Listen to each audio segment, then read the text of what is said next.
Hey everyone, welcome to the show. So, I have a bunch of updates to share about Donald Trump's ongoing hush money election interference trial. Jeff McConney was the first witness today. If you're not familiar with him, he was the Trump Organization controller until very recently. Basically, within, I think it's been like the last couple of years that he left because his Trump's legal issues just kind of hit too close to home. McConney said basically he felt like he was being targeted and blah, blah, blah. So, whatever, I mean, you lie down with dogs, you get fleas, right?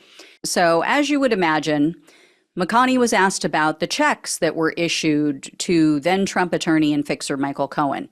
McConney confirmed that he sent an email to Cohen. This was in March of 2017, and he said, quote, DJT needs to sign check. So he's confirming Donald Trump is signing these checks. He also conceded that the request for the payments to Cohen were not sent to their legal department for review first. And he conceded, yeah, that was out of the ordinary for so-called legal fees, which is, remember what they're calling it. That is how Trump listed the payments in the Trump Organization ledger as quote unquote legal payments. So that relates directly to the charges against Trump for falsification of business records. And McConney also corroborated previous testimony by people like David Pecker and Hope Hicks that Trump had micromanaged everything. And he talked about how Trump was, let's say, a penny pincher about everything, cheapskate, uptight, like, just somebody who was, not willing to give up cash very easily. Basically said every bill that came in needed to be scrutinized. He got on McConney's case at one point for paying the bills as they came in. He wanted McConney to go and negotiate every single bill, like for things that were so mundane, like just go negotiate everything down if possible. Things like a plumber's bill. If Donald Trump was pissed off if they paid the full price, he expected everybody to give him a deal. So basically that should make the jurors question, okay, if this guy was so, let's call him frugal, I say cheap, why was he willing to just give Cohen so much money? No questions asked, right? Especially when you consider Cohen was a salaried employee.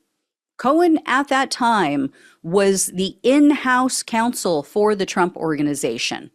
So how do they explain why Trump is then paying Cohen an additional $420,000 as a legal retainer on top of his already substantial salary? Doesn't make sense.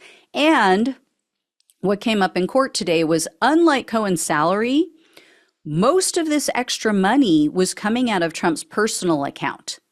So that's something else that McConney confirmed. Cohen received as payback for this hush money and a couple of other things, and for taxes and so forth on top of it, he received $35,000 a month, initially paid from the Donald Trump Revocable Trust. Then, shortly after that, they started paying that $35,000 a month out of Trump's personal bank account, not from the Trump Organization bank account. But then Trump went and he wrote off the full $420,000 on his taxes as a business expense. Now, here's where the prosecutor really scored some points today. First, they shared with the jury 2 sets of handwritten notes. These were authenticated by McConney, and one had been written by McConney. The other one was written by Trump Organization CFO Alan Weisselberg. Each set of the notes detailed this whole reimbursement scheme for Cohen. So you have this owner of the company, someone like Trump, who is micromanaging, according to several people who worked with him. He requires full control at all times. Every penny that goes out the door, he needs to know about it. He wants to know what is happening, right? Trump required that he personally sign all checks, and anything above $10,000 had to be approved by him first. Even when he became president, the checks had to be signed by either him, Don Jr., or Eric Trump. And there was also a document from Cohen to Weisselberg asking for reimbursement for the Stormy Daniels hush money payment and payments for other services that Cohen covered on behalf of Trump. So, you've got this guy totally in control, totally knows everything that's going on, supposedly, everything that's going out. And yet they're going to try to make the case that, oh, he wasn't involved. This was all going on behind his back. Yeah. Really? Is he that incompetent then? Is that what they're saying? And so McConney affirmed, yes, we grossed up, that's the term he used, the reimbursement for Cohen to cover income taxes that he would inevitably owe when Trump paid him back. So that was not good because, yeah, if you're just being paid for legal fees, you're just being paid for your services, why are you grossing things up, right? I mean, I've worked in various jobs. My boss didn't double my paycheck so that I could cover taxes, right? I'm sure none of you have either. You didn't have a boss that did that. The other thing that came up that was really bad, I mean, I can imagine Trump is probably going to lose it with his attorney tonight. They really screwed Trump with this today. His own attorney, when he did the cross-examination of McConney, he accidentally used the word reimbursement. So he was asking McConney if Weisselberg explained to him why they were reimbursing Michael Cohen. And McConney said, oh, no, I had no idea why. I just knew that they were, right? So bit of a Freudian slip there. You don't talk about reimbursement when you're doing a job, right? You don't do a job for someone and then go, oh, reimburse me for doing that work for you. No, that's not what it's called. It's called income. So the next witness was a woman named Deborah Tarasoff. She is the current accounts payable supervisor for the Trump Organization. She's been there for many decades. Tarasoff concurred that after Trump became president, any checks over $10,000 had to be approved by either Donald Trump or his sons, Eric or Don Jr. And she said that in 2016 and 2017, Trump was the one who signed all the checks, even after he went to the White House.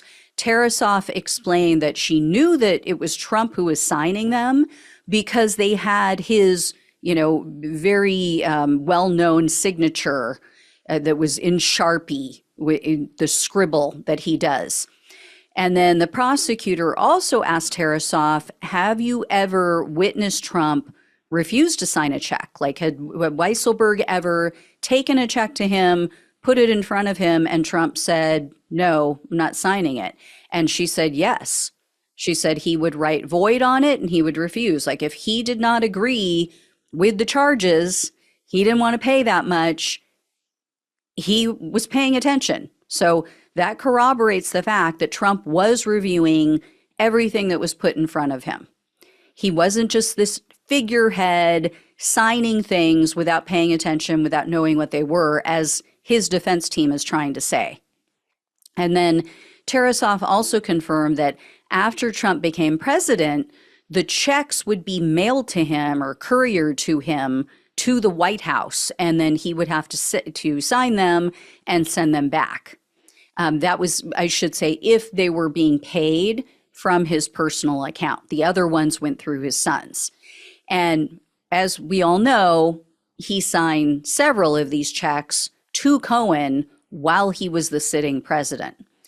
Tarasoff was also then shown an email that was sent to her from McConney, and he instructed her to pay Cohen from Donald Trump's trust. So there is a lot of documentary evidence in this case that ties Trump to these crimes. It's not just he said, Donald Trump's word against Michael Cohen or whomever. But then you have people like David Pecker, like Hope Hicks. You got a lot of these different people, not Weisselberg because he's in jail again for Trump, but McConney and others who are verifying all of this. It is going to be hard for Trump's team to try to refute all of this written documentation. You can try to, run down these witnesses and discredit them, make them look like scumbags and liars and whatnot. But documentary evidence is documentary evidence. There's no arguing with it. Now, like I said before, you got the one Truth Social guy on the jury. You never know. That could be Donald Trump's ace in the hole. We will see. And the prosecutor is saying they expect this case to finish in I believe they said 2 more weeks from tomorrow. So we'll see. I will let you all know when or if I hear more. Thank you so much for watching and listening. Please like, please share, and subscribe. Please donate if you can. Love you all. Take care. Talk with you soon.